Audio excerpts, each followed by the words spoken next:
Long before matrices or algebra were invented, ancient Babylonian scribes were already solving complex system of equations.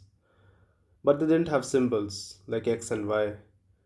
Instead, they used clay tablets, base 60 numbers, and highly intuitive algorithms. Let's look at a problem from an actual clay tablet dating back to around 300 BCE. A scribe is told there are two fields with a total area of 1800 square yards.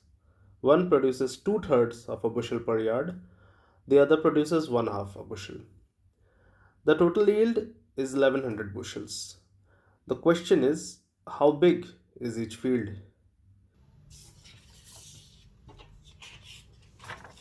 To solve this without algebra, the scribe used a brilliant technique called false position.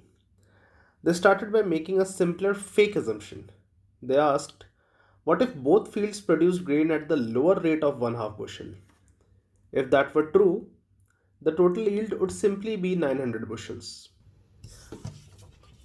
But the problem tells us the actual yield is 1100 bushels. That means our false assumption left us with a surplus of 200 missing bushels. Where did this extra 200 bushels come from? They had to come from the first field, which actually produces at a higher rate. The first field produces an extra 1/6 of a bushel per square yard compared to our false assumption.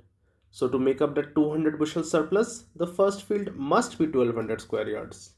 Subtract that from the total and the second field is 600 square yards. An exact solution, no x or y required.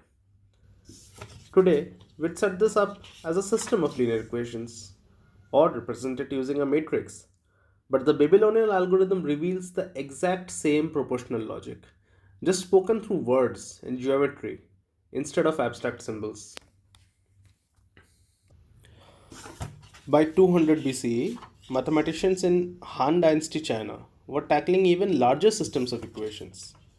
In their famous text, the nine chapters on the mathematical art, they used bamboo rods on a counting board to perform massive calculations.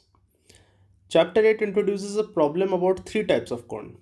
We are told that three bundles of the first type, two of the second, and one of the third yields 39 measures of grain. We are given two more similar constraints and asked to find the exact measures of each bundle. The Chinese didn't write out long equations. Instead, they placed the coefficients into vertical columns on a grid. This is the world's very first matrix. Their algorithm was called Fangcheng. They would multiply one column and subtract it from another repeatedly to cancel out terms. Notice how the top of column 2 becomes a 0. They repeated this process until the board formed a perfect triangle of zeros. From here, they could easily work backward to find the value of each bundle of corn, one by one. What the Chinese mathematicians discovered in 200 BCE is exactly what we call Gaussian elimination today. The only difference is that they arrange the equations vertically as columns while we write them horizontally as rows. Fast forward nearly 2000 years to 1750 in Geneva, Switzerland. A mathematician named Gabriel Cramer published a rule that changed algebra forever.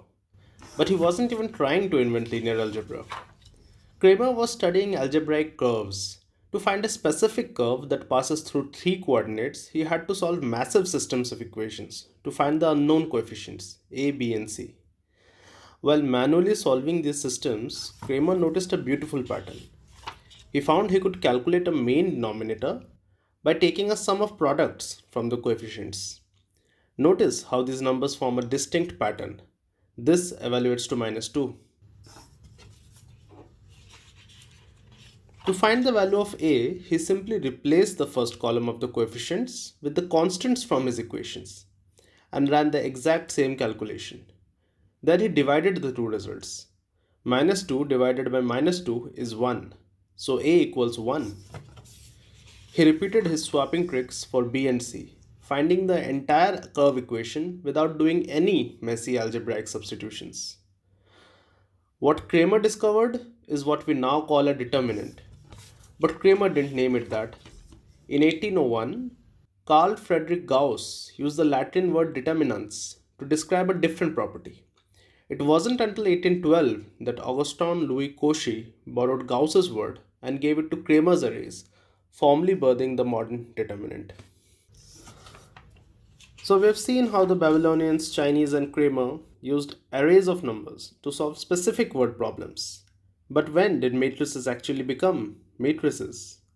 For that, we fast forward to 1850s London and two brilliant mathematicians, James Joseph Sylvester and Arthur Cayley.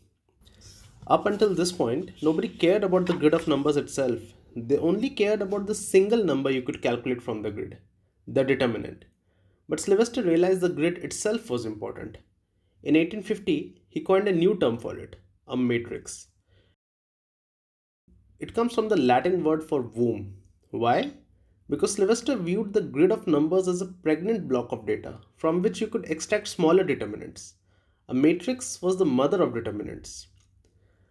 But it was his friend Arthur Cayley who took it to the next level. In 1858, Cayley published a groundbreaking paper. He said, "What if we treat this matrix not just as a tool, but as a standalone mathematical object, like a new type of number?"